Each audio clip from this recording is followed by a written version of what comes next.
Matapos kumalat ang mga usap-usapang rason ng pag-alis ni Ivana Alawi sa Batang Quiapo, sunod-sunod naman na kumalat ang mga posibleng rason. Matatanda ang naging usap-usapan sa social media kung ano nga ba ang tunay na rason sa pag-alis ng dalaga, gayong maganda ang karakter nito sa teleserye. May ilan na nagsasabing nahihirapan na sa schedule si Ivana. Meron rin na nagsasabing may attitude problem ito. At ang huli ay ayaw raw kasi nitong makatrabaho ang kapuso star na si Kim Domingo. Kung matatandaan, mismong personal assistant ng isa sa cast ng Batang Quiapo ang nagsabi na aalisin na umano si Ivana sa set. Chika umano nito na lagi daw kasing hindi pwede si Ivana pag may taping. May lakad tapos pag pinakikiusapan siyang mag-extend ng oras, ayaw niya, umaalis na daw agad. Hindi daw ito namamansin o namimili ng papansinin sa set ng Batang Quiapo.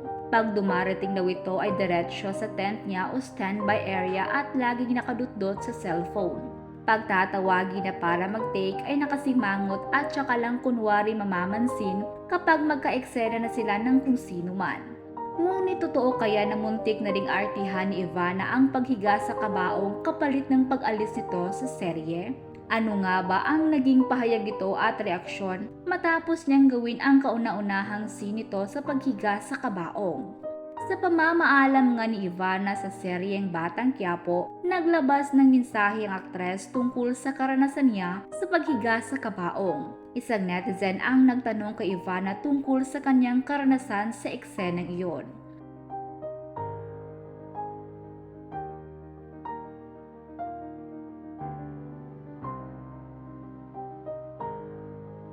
Hindi naman ipinagkailan ni Ivana na siya'y nakaramdam ng takot sa eksenang iyon.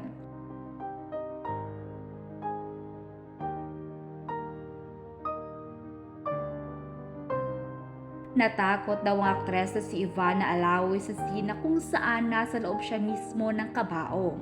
Sa Instagram ni Ivana, nag-upload siya ng mga larawan na kuha mula sa mga eksena sa hit seryeng FPJ's Batang Quiapo. Makikita sa isa sa mga larawan ni Ivana na nakalagay sa loob ng isang kabaong habang naka-peace sign. Gayunpaman sa kanyang mensahe ay sinabi ni Ivana na babaunin niya lahat ng kanyang natutunan.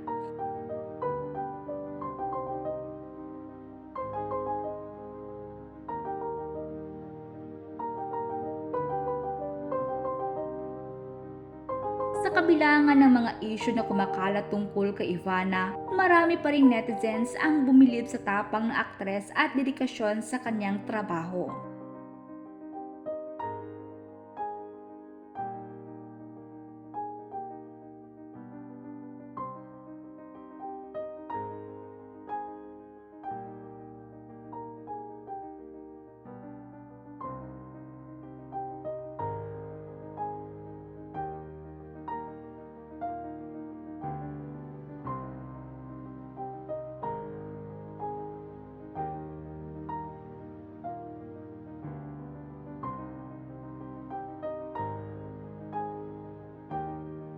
Samantala sa pamamaalam nga ni Ivana, pinasalamatan niya ang lahat ng sumuporta sa kanya at sa serye.